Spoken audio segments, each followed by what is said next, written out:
Hi everyone, I am Jeneline Araneta, and for today's the topic hour is opportunity to learn. So let's begin.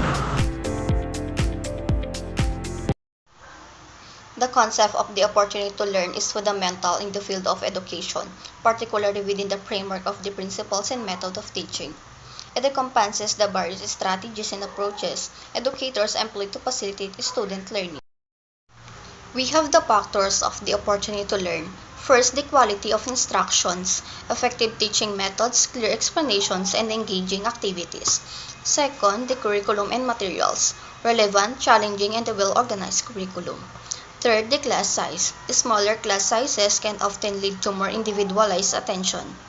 Fourth, the teacher qualifications, experience, and well-prepared teachers.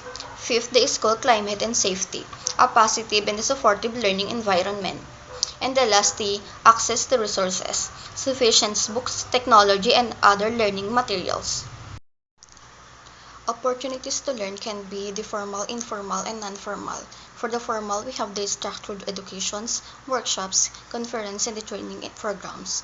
For the informal, we have the self-directed learning, online resources, mentorship, and experiential learning. For the non-informal, we have the community-based learning, hobby groups, and the peer-to-peer learning. We have the 7 benefits of the opportunity to learn. First, the improved knowledge and skills. Second, enhanced critical thinking and problem solving. Third, increased creativity and innovations. Fourth, better adaptability and resilience. Fifth, enhanced career prospects and employability. Sixth, personal growth and empowerment. And the last, the social connections and networking. By prioritizing opportunity to learn, we can help all students reach their full potential. The conclusion of this topic is the opportunity to learn is the vital aspect of the personal and the professional growth. It allows individuals to adapt, innovate, and thrive in an ever-changing world. Embracing learning fosters resilience and opens doors to new possibilities, enabling us to expand our horizons and enhance our understanding of ourselves and others. By recognizing and seeing these opportunities, we empower ourselves to achieve our goals and contribute meaningfully to society.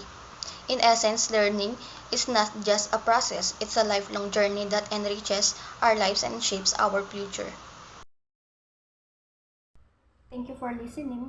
Bye.